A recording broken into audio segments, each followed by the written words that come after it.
دلچسپ موضوع پر گفتگو ہو رہی ہے اور ایک دلچسپ سٹیج تک پہنچ چکی ہے. ہمارے ساتھ جو مہمان شامل ہیں انشاءاللہ ان سے بھی کچھ سوالات لیں گے اور انشاءاللہ کچھ آخری ایسی نصیحتیں جو ہم استاذہ سے لیں گے تاکہ انشاءاللہ اس رشتے کو اور بہتر بنایا جا سکے. ناہید آنٹی میں آپ سے پوچھنا چاہتی ہوں, آپ نے ماشاءاللہ ایک طویل زندگی گزاری ہے اور یہ سب رشتے نبھائے بھی ہیں اور پھر اب ماشاءاللہ ایک لمبے عرصے سے ساس بھی ہیں. کس طرح سے بہوؤں کو ایڈجسٹ کیا, بیٹی کو اس کا رول کیسے سکھایا؟ بس مجھے جو سب سے امپورٹنٹ ہے نا وہ میں نے اپنے آپ کو دیکھا کہ میں کیسی ہوں. تو جب جی جب بیٹی کی شادی ہوئی تو میں نے ایک ہی چیز کو بہت امپورٹنس دی کہ یہ میری بیٹی ہے, اور اگر میں نے اس کو خود اگر اس کو تسلیم کروں گی پھر میرے ایکشنز اور میرا سارا وہ ویسے ہی ہوگا. اور الحمدللہ میں نے اس کو سب سے جب انٹروڈیوس بھی کرایا تو بیٹی, یہ میری بڑی بیٹی ہے. صحیح, الحمدللہ وہ بھی بیٹی بنی. وہ بھی بیٹی بنی. جی. اور اسی طرح دوسرے بچوں کی شادی ہوئی تو بس یہی ایک ہی کانسیپٹ ہے, یہ میری بیٹی ہے. اور پھر جب آپ بیٹی کہہ دیتے ہو تب درگزر بھی کرتے ہیں. اور الحمدللہ جب میں قرآن پڑھنے کے بعد استاذہ کی ہماری بہت کریکٹر بلڈنگ ہوتی تھی. الحمدللہ قرآن پڑھتے پڑھتے اور بہت کچھ ہم نے سیکھا. اس کے بعد الحمدللہ یہ حالات اور بھی بہت اچھے ہو گئے. جو یہ گھر پہ تھا الحمدللہ سب کا آنا جانا, اور اللہ کا شکر ہے بہت اچھا ٹائم گزرا ہے, ان کا بھی اور میرا بھی. کیا خاص باتیں, کبھی ایسا ہوتا ہے کہ کوئی بات ناگوار گزرتی ہو؟ ایسا تو ہوتا ہے, ماؤں کو بیٹیوں کی کتنی باتیں ناگوار گزرتی ہیں, پھر اس وقت آپ کس طرح سے ہینڈل کرتی ہیں؟ انسان ہوں لیکن پھر بھی اپنے آپ کو بہت زیادہ ایک ہی طرف ہے کہ میں ان کی خیر خواہ ہوں. میں نے ان کے ساتھ خیر خواہی کرنی ہے. خیر خواہی کرنی ہے, اور وہ خیر خواہی اس لیے کرنی ہے کہ وہ آپ کی نسلوں کو چلانے والی. میں کیونکہ اسے بیٹی کہہ چکی ہوں نا, جی, تو پھر دوسری بیٹی کے آگے یعنی آپ نے وہ جذبات ہی جو ہے وہ مولڈ کر لیے کہ جس طرح میں اپنی بیٹی کے لیے. جی, اور دوسرا یہ کہ پھر میں درگزر کرنا ہے, یہ میرا کام ہے. صحیح. میں نے اس کے اینڈ سے کبھی نہیں کہا کہ ادھر سے کچھ ہے, کہ میرے اینڈ سے جانا چاہیے. آپ کے اینڈ سے جانا چاہیے. اور پھر جب اسے ہم گھر میں بھی کام کرتے تھے تو میں نے کہا تھا یہ مجھے دیکھ کے سیکھ لے گی, اور ہم اس نے بہت کچھ سیکھا. تو اس طرح جب انسان یہ سوچتا ہے میرے غصے کرنے سے, بولنے سے, یا جو میں کہوں وہ کرے, اس سے زیادہ بہتر اگر آپ ایسا محبت پیار سے رہیں تو سب سے جو امپورٹنٹ بات ہے آپ کمفرٹیبل ہیں, آپ خوش ہیں. یعنی بیٹوں کے گھر بسانے میں اچھی ماؤں کا بہت بڑا کردار ہوتا ہے. جی, سب سے بڑی بات ہے. ان کے بغیر یہ گھر نہیں بس سکتے. اگر یہ چیزیں نہ امپورٹنس ہوں تو میں خود نہ خوش ہوں گی. الحمدللہ. بالکل. تو اس سے گھر میں الحمدللہ اتفاق اور محبت ہی بڑھتی ہے. صحیح. استاذہ ایک اور سوال ہے کہ کچھ والدین اپنے بچوں کی شادی کے بعد بیٹے اور بہو کے خوشگوار تعلقات نہیں بننے دیتے کہ پھر یہ ہمیں چھوڑ کر چلا جائے یا پھر ہمارے بڑھاپے کا سہارا کون بنے گا. اس کے بعد ایک کنٹرول کی جنگ کا آغاز ہو جاتا ہے.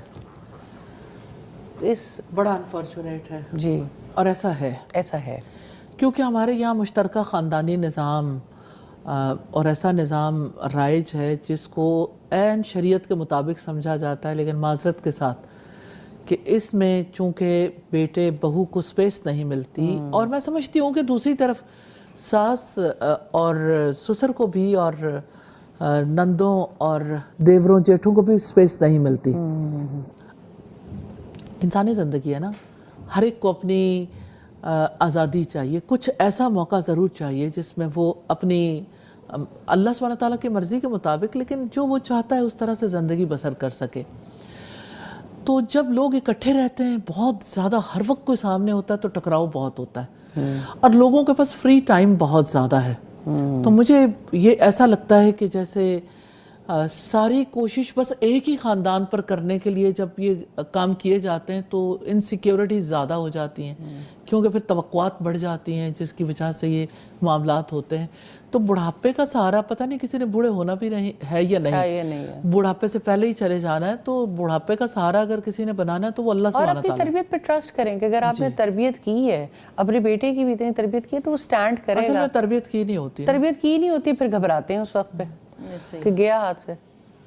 بات یہ ہے کہ اچھے ماں باپ وہ ہیں جو اپنے بیٹے اور بہو کے درمیان پیدا ہونے والی محبت سے خوش ہوتے ہیں کہ شکر ہے کہ ایک خاندان بس گیا. بالکل. اور اسی میں اجر و ثواب ہے. اور اسی کا نفع ہے خاندانوں کو، کیونکہ اس کی وجہ سے ہی آئندہ خاندان کے مستحکم رہنے کا سلسلہ ممکن ہو سکتا ہے۔ وہ دونوں آپس میں اچھے طریقے سے رہیں گے تو دوسروں کے ساتھ بھی اچھا رہنا سیکھ سکیں گے۔ اچھا، ایک عجیب بات ہے سب لوگوں کے ذہنوں میں، ڈیوائیڈ اینڈ رول۔ تو یہ جو گورے کا جو اصول تھا نا، مجھے جب گھروں میں دیکھنے کو ملتا ہے تو بہت تکلیف ہوتی ہے کہ ساس یہ چاہتی ہے یا سسر یہ چاہتا، ساس سسر دونوں چاہتے ہیں کہ بہو بیٹے کو جو ہے وہ ڈیوائیڈ کر دو، یا وائس ورسا، بہو یا بیٹا یہ کام کرے کہ باقی سب لوگوں کے درمیان تفریق پیدا ہو جائے۔ تو اس کی وجہ سے پھر یعنی خاندان جڑے نہیں رہتے اور لوگ صرف الگ رہنا، الگ گھر ہونا بہو بیٹے کا حق ہے۔ معذرت کے ساتھ میرا یہ مطلب نہیں ہے، خاندان ایسے ہو سکتے ہیں، گھر ایسے ہو سکتے ہیں کہ ایک ہی گھر میں ہونے کے باوجود پورے طریقے سے ایک علیحدہ سیٹ اپ جو ہے ان کا ضرور ہونا چاہیے۔ اور پھر جب بچے ہو جاتے ہیں، بچوں کی 100 مصروفیات، سلسلے، ان کو کھلانے پلانے کے، ان کو پڑھانے لکھانے کے، ان کو سمجھانے بجھانے کے، کہ جیسے آپ نے لاسٹ پروگرام میں بھی بات کی تھی کہ بے شک آپ ایک جگہ پہ رہیں لیکن اپنی ایک انڈیپینڈنس ہونی چاہیے۔ انڈیپینڈنس ضرور ہونی چاہیے، اور انڈیپینڈنس یہ نہیں کہ رومز الگ ہیں تو بس یہ اور انڈیپینڈنس صرف بہو کو انڈیپینڈنس نہیں چاہیے ہوتی، ساسوں کو بھی چاہیے ہوتی ہے۔ یعنی آپ اپنے چھوٹے چھوٹے بچے اپنی بزرگ ساسوں پہ چھوڑ دیں، یہ بھی کوئی عقل مندی نہیں ہے۔ سارا دن بچے جمپس کر رہے ہوتے ہیں دادا دادی کے بیڈ کے اوپر، بڑوں کے واش رومز بے احتیاطی کے ساتھ استعمال کیے جا رہے ہوتے ہیں۔ میں نے بہت سارے ایسے واقعات دیکھے، بچے پانی پھینک کے آگے اور کوئی بزرگ باتھ روم میں جا کے گر گیا۔ جی بالکل، تو دس از ویری انفارچونیٹ۔ یعنی ان چیزوں کے بارے میں ہمارے معاشرے میں بات ہی نہیں کی جاتی ہے۔ جھگڑے بھی تو انہی چیزوں سے ہوتے ہیں، جھگڑے بھی پھر وہ یہ کہا جاتا ہے کہ اسپیس دے بھی دیں تو اپنی اینک نہیں مل رہی، اپنی فلاں چیز نہیں مل رہی، کتنی آپ کی ایج کے ساتھ آپ کی کمپلیکیشنز بڑھ جاتی ہیں۔ جی بالکل، تو ان باتوں کا بھی خیال بہرحال بالکل کرنا چاہیے۔ دونوں سطح پہ اگر بہو کو اسپیس کی ضرورت ہے تو وہ جو بیچارے ماں باپ گھر میں ہیں جنہوں نے ساری زندگی۔ اچھا، ایک بات جو میں نے آج بہت نوٹ کی آپ کے حوالے سے بھی، ابھی فتح آپا بھی یہاں پہ بات کری تھی کہ ہر ساس اپنی لیگیسی پکڑانے کے لیے تیار ہے۔ کیا یہ بھی ایک مائنڈ سیٹ ہے؟ بہرحال اس نے بھی جینا ہے، ٹھیک ہے دنیا سے جانا تو ہے، لیکن اس کو بھی اس کی بھی ایک زندگی ہے، اس نے بھی ایک وقت گزارا ہے۔ لیگیسی بھی جانے کے بعد ہوگا، لیگیسی بھی جانے کے بعد ہوگی، اس کی زندگی میں اس کی زندگی کے رائٹس کو آپ کیسے ختم کر سکتے ہیں؟ جی اچھا، ایک بڑی مزے کی بات میں آپ سے کرنا چاہتی ہوں، یہ خاندانی زندگی میں جس میں بہت زیادہ تلخیاں بھی پیدا ہوتی ہیں۔ بہو بھی بیٹا بھی یہ چاہتا ہے کہ اب بچے چھوٹے ہیں، ماں جو ہے وہ چھوٹے بچے کو پکڑ لے، اس کو کھلائے، بیبی سٹنگ دے۔ اب یہ ماں جو ہے اس کی اتنی قوت ہی نہیں ہے بھائی کہ وہ بچوں کو سنبھال سکے۔ آپ کو یاد ہوگا ہم سلمہ یاسمین نجمی صاحبہ کے پاس گئے تھے، بہت خوبصورت اور بات بہت ہی خوبصورت ہماری سیٹنگ تھی، اور انہوں نے اتنی پیاری بات کہی۔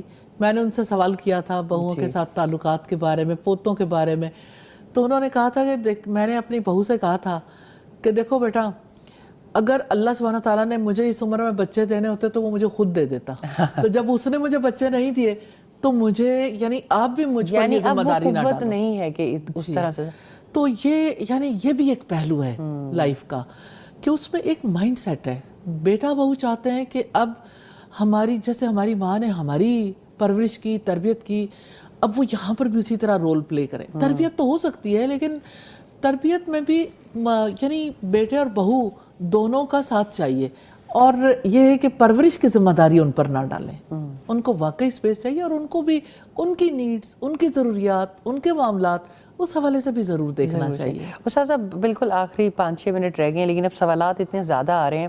ایک تہمینہ تارڑ صاحبہ پوچھتی ہیں کہ استاد جی اکثر ساس اور بہو میں اتفاق ہو جاتا ہے لیکن کچھ اوپر کے لوگ نا اتفاقی پیدا کرتے ہیں، اس کا کیا حل ہے؟ اصل میں یہ جو پیراشوٹرز ہیں نا وہ اپنا کوئی نہ کوئی اثر تو ڈالتے رہتے ہیں، تو یہ اوپر کے لوگ جو ہیں وہ نیچرلی اپنا اثر ڈالتے رہیں گے، لیکن خود کو اتنا سٹرونگ ہونا چاہیے، آپ کی جڑ سے آپ کا تعلق اتنا مضبوط ہو کہ آپ کو بڑی سے بڑی آندھی نہ اور گرا باقی یہ کہ ہر ایک کو سوسائٹی میں دیکھنا چاہیے، اللہ سبحانہ تعالیٰ کے آگے جواب دہ ہونا ہے، اور اس کے لیے کچھ باؤنڈریز، کچھ اصول، ضوابط، کچھ گھر کے لیے یعنی ایسے پرنسپلز طے کرنے چاہیے جس میں یعنی یہ آٹومیشن نہیں ہے کہ یہاں پہ خود بخود چیزیں۔ استاد صاحب 2-3 اور بہت اچھے سوالات ہیں۔ ایک سوال تو بہت خوش آئند ہے، انم صاحبہ پوچھ رہی ہیں کہ میں بیٹوں کی ماں ہوں، ابھی چھوٹے ہیں, مجھے کیا کرنا چاہیے کہ کل کو میرے بیٹے اچھے شوہر بنے اور میں ایک اچھی ساس, یعنی پرسنل بہت رسپانسبلٹی. امپورٹنٹ ہے, بہت پیارا امپورٹنٹ سوال ہے. جی. بچوں کو جو ہے وہ شروع سے ہی اپنا رول سمجھانے کی ضرورت ہے.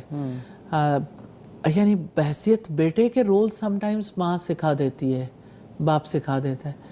آج کل ویسے اس کے اوپر بھی کام نہیں ہو رہا, کیونکہ یعنی گھروں کے اندر دیکھیں تو یہ بہت بڑی جنگ ہے کہ ماں باپ کا سارا زور بچی کے اوپر ہے کہ آپ نے جانا ہے, اس گھر سے چلے جانا ہے. تو بچیاں کہتی ہیں کہ آپ جو ہمیں سکھانا چاہتے ہو اس کو بھی سکھاؤ جو ہمارے ساتھ ہمارا بھائی ہے. تو پیرنٹس اسے نہیں سکھانا چاہتے. تو بیٹے کو اچھا شوہر بنانے کے لیے نیچرلی ایک خاص قسم کی ٹریننگ دینے کی ضرورت ہے. میں پھر دوبارہ وہی بات کہوں گی کہ اس کے لیے علم کی ضرورت ہے, پیرنٹنگ سیکھیے, پیرنٹنگ سیکھنے کی ضرورت ہے. اور بیٹے کو سکھانے کے لیے بنیادی طور پر اگر آپ دیکھیں تو چھوٹی عمر میں رول ڈیفرنٹ ہوتا ہے بیٹے کا. جب وہ بڑا ہوتا ہے, جب وہ ینگ ہو رہا ہوتا ہے تو اس کو بتانا ہوتا ہے کہ اب بلوغت کے بعد آپ کی کیا ذمہ داریاں ہیں. جب اس کی شادی کرنی ہوتی ہے تو اس سے پہلے ان ذمہ داریوں کو سمجھانا ہوتا ہے. لیکن اس کا اپنی بیوی کے ساتھ کیا تعلق ہو, ریلی میں یہ سمجھتی ہوں کہ میں بہت زیادہ انسپائر ہوں.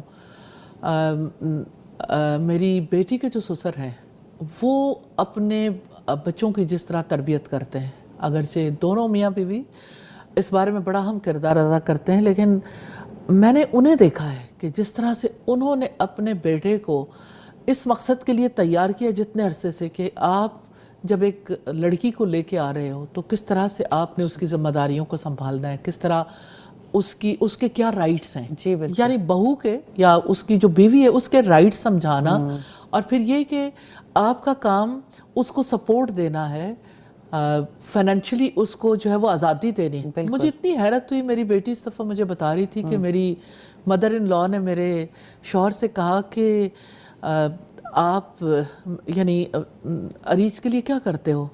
تو اس نے کہا کہ یعنی اپنا بتایا سب کچھ. تو انہوں نے کہا کہ آپ اس کے اکاؤنٹ میں پیسے ڈلواؤ, اس کو جو ہے وہ اس طرح سے کرو. آپ جسٹ امیجن ایسے لوگ بھی دنیا میں ہیں کہ جو اپنے بچوں سے کہیں. تو یہ بہت ضروری ہے. ایک اور بڑی اہم بات ہے جس طرح آپ نے توجہ دلائی, لوگ یہ تو کہتے ہیں اعلیٰ تعلیم یافتہ لڑکی گھر گھرستی نہیں جانتی. آپ کا اعلیٰ تعلیم یافتہ لڑکا اپنی پرسنل ہائیجین کا خیال نہیں رکھتا, یعنی وہ اتنا گند بکھیرتا ہے, وہ خود گندا اس صورت میں رہتا ہے, اس کے بارے میں کوئی بات ہی نہیں کرتا. یعنی اگر آپ لڑکی ویپس باقی چیزیں جو استعمال کی جو اسمیل ہے, پرسنل ہائیجین کو لڑکے ویلیو نہیں کرتے ہیں, اور ایک تو اس کی وجہ سے آپس کے ریلیشن میں جو خرابیاں آتی ہیں, اور پھر جس طرح وہ میس اپ کریٹ کرتے ہیں. یعنی لڑکا یہ نہیں سمجھتا کہ گھر کو اور بیوی کو ایز دینا اور گھر کو سنبھالنے میں اس کی ہیلپ کرنا یہ میری ذمہ داری ہے. اور اس پہ کوشچن بھی کوئی نہیں اٹھاتا, وہ سمجھتے ہیں کہ تو مرد ہے, مرد تو ایسا ہی ہوتا ہے. اور آپ دیکھیں کہ اس میں یہ بات بھی خاص طور پر کرنا چاہوں گی کہ اگر لڑکی جاب کرتی ہے اور لڑکا بھی جاب کرتا ہے, دونوں باہر سے آتا ہے, لڑکے کی ڈیمانڈ دیکھیں کہ لڑکی جو ہے وہ باہر سے تھک تھک آ کے بھی آئی ہے, گھر کی ذمہ داریاں پوری کر رہی ہے. اس کو یہ ہوگا پانی میری ٹیبل پہ, میری تمام ضروریات مجھے فوری طور پر فراہم کیجئیں, کیونکہ وہ تھکا ہوا ہے, اس کو ریسٹ کرنے کی ضرورت ہے. اور ایسے میں وہ کتنا کٹھور اور سنگ دل ہو جاتا ہے کہ اس کو یہ خیال نہیں آتا کہ میری بیوی کو اس وقت کس کی ضرورت ہے. ابھی مجھے پچھلے دنوں میں یعنی مجھے پتہ چلا کہ یعنی آپ کو پتہ ہے کہ باہر جب بچے پیدا ہوتے ہیں تو شوہر کو بھی ساتھ رکھنا ہوتا ہے. تو اس میں لوگوں کو, یہ پچھلے سوال کے ریفرنس سے میں کرنا چاہتی ہوں, تو مجھے ایسا فیل ہوتا ہے کہ یہ یعنی اس موقع پر جب ایک لڑکا یہ دیکھتا ہے کہ ماں کس کرب سے گزرتی ہے, نمبر ایک. دوسری بات یہ ہے کہ جب وہ اپنے بچے کو سنبھالنے کے لیے ساتھ دیتا ہے تو اسے پتہ چلتا ہے کہ میں تو صرف کمانے جاتا ہوں, کہ میری بیوی جو ہے وہ ایک بچے کو سنبھالنا اتنا بڑا کام ہے, مشکل کام ہے, اتنا مشکل کام ہے. اس مشقتوں کو جب وہ خود بیئر کرتا ہے تو اسے پتہ چلتا ہے کہ جزویات تک جا کے خیال رکھنا ایک بچے کے لیے, ایک عورت تو ایک بچے کے لیے بھی کافی ہے. گھر کا کام وہ کوئی کام نہ کرے تب بھی, اور پھر آپ دیکھیں کہ اس کے بعد ایک کے بعد ایک بچہ ہے, اور گھر کے کام ہے, اور فیملی کی ذمہ داریاں ہیں, اور ہر ایک اس سے یہ توقع رکھتا ہے, اوور ایکسپیکٹیشنز ہیں. تو مجھے یہ فیل ہوتا ہے کہ یہ بات بہت زیادہ ضروری ہے کہ اپنے بیٹے کو بھی اچھا شوہر بننا سکھایا بننے جائے. کی تربیت دے. اور یہ بھی ایک ماں کی ذمہ داری ہے اور پوری سوسائٹی کی ذمہ داری ہے اور والدین کی ذمہ داری ہے. استاد بہت سارے سوالات ہیں, میں آڈینس سے بھی ریکویسٹ کرنا چاہتی ہوں, یقیناً آپ کے سوالات بہت قیمتی ہے, ہم تمام سوالات نہیں لے پاتے, لیکن اس کی ایک وجہ یہ بھی ہے کہ اس ٹرانسمیشن کا سلسلہ 10 بجے سے جاری ہو جاتا ہے. اگر آپ شروع میں اتنے امپورٹنٹ سوالات اٹھائیں گے تو اس کا ہمیں زیادہ فائدہ ہوگا کہ انشاءاللہ اس کے بارے میں جواب دیا جائے گا. موضوع چند دن پہلے آپ سے شیئر کر دیا جاتا ہے. اگر آپ کسی بھی پیغام ٹی وی کے چینل کو یا نون انٹرنیشنل یا نگہت ہاشمی صاحبہ کے کسی بھی سوشل میڈیا چینلز کو فالو کرتے ہیں تو ہر جگہ اس کی تفصیلات موجود ہوتی ہیں. یہ موضوعات پہ بات کرنا صرف بات کرنا نہیں ہے. اس معاشرے میں جب ہم بار بار کہتے ہیں کہ یہ سوسائٹی کی ذمہ داری ہے, تو being a educational institute, being a channel, یہ ہماری ذمہ داری ہے کہ ہم ان موضوعات پہ بات کریں, اور جس کی وجہ سے اس معاشرے میں بہت بڑا ڈیزاسٹر پیدا ہو رہا ہے. اس ٹرانسمیشن میں ہم مسلسل یہ کوشش کرتے ہیں ایوری فرائیڈے کہ بہت سارے ایسی اہم باتوں کے اوپر اور بہت ساری ایسی اہم چیزوں کے بارے میں بات کی جائے جو ہم میں سے ہر کسی کی زندگی کا مسئلہ ہے, یعنی وہ کچھ چند لوگوں کا مسئلہ نہیں ہے. تو انشاءاللہ میں بہت زیادہ شکریہ ادا کرنا چاہتی ہوں استاذہ صاحبہ آپ کا بھی, الحمدللہ ہمیشہ ایک بہترین طریقے سے سکھانے کے لیے, وقت دینے کے لیے, اتنا ٹریول کر کے یہاں آنے کے لیے. ناہید صاحبہ آپ کا بھی کہ آپ تشریف لائیں, اور اپنے ان مہمانوں کا بھی جو اس سے پہلے بھی تشریف لائیں.